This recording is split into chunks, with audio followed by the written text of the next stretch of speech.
Here's one of the wildest parts about life. 10 people can look at you and come up with 10 different versions of who they think you are. Most of the time, when someone forms a perception of you, it has very little to do with your essence.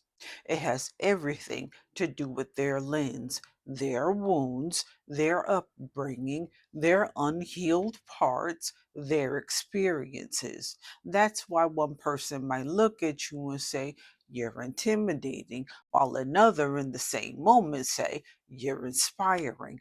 Two different people, same you, different mirrors. The trap is when you start adjusting yourself to match their mirrors.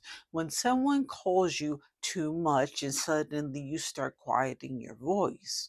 When someone labels you as selfish and suddenly you're giving parts of yourself away just to prove otherwise. When someone decides you're cold and suddenly you're overcompensating just to be seen as warm, that's the danger of living in perception.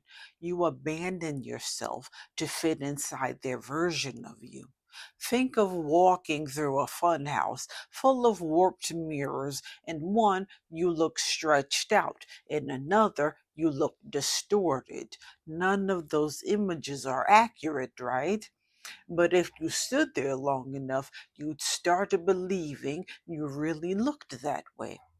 That's what happens when you internalize other people's opinions.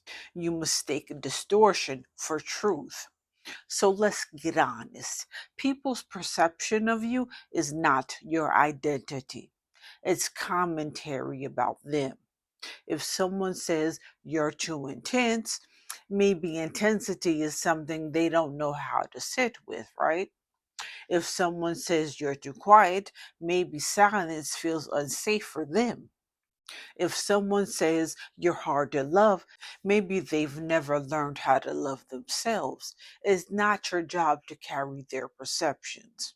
Next time someone hands you a label, pause and ask yourself, is this a reflection of me or is this their own story showing up?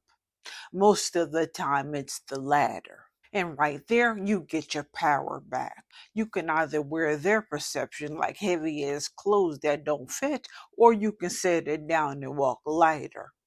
I have been misunderstood more times than I could count.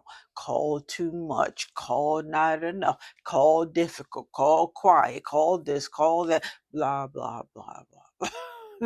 And for a long time, I tried to adjust myself to prove people wrong. But here's what I learned. No amount of proving will ever satisfy someone who's committed to seeing through their own broken lens. So why drain your life trying? The moment I decided to live from my own reflection instead of theirs, that's when I finally felt free from that. Here's the reminder you might need today. Other people's perception of you is not your truth. It is not your truth. Stop living in borrowed mirrors. Stop editing yourself to match distortions. Because at the end of the day, the one reflection that matters is the one you see when the noise is gone. And if you're ready to peel off the labels and reconnect with yourself, grab my free self love journal starter kit. It's filled with prompts and affirmations to help you come back home to yourself. The link is in the description below. And if this spoke to you, smash that like button, subscribe, and share it with someone who needs the reminder that they don't have to live inside someone else's perception. Till next time, love y'all. Mwah.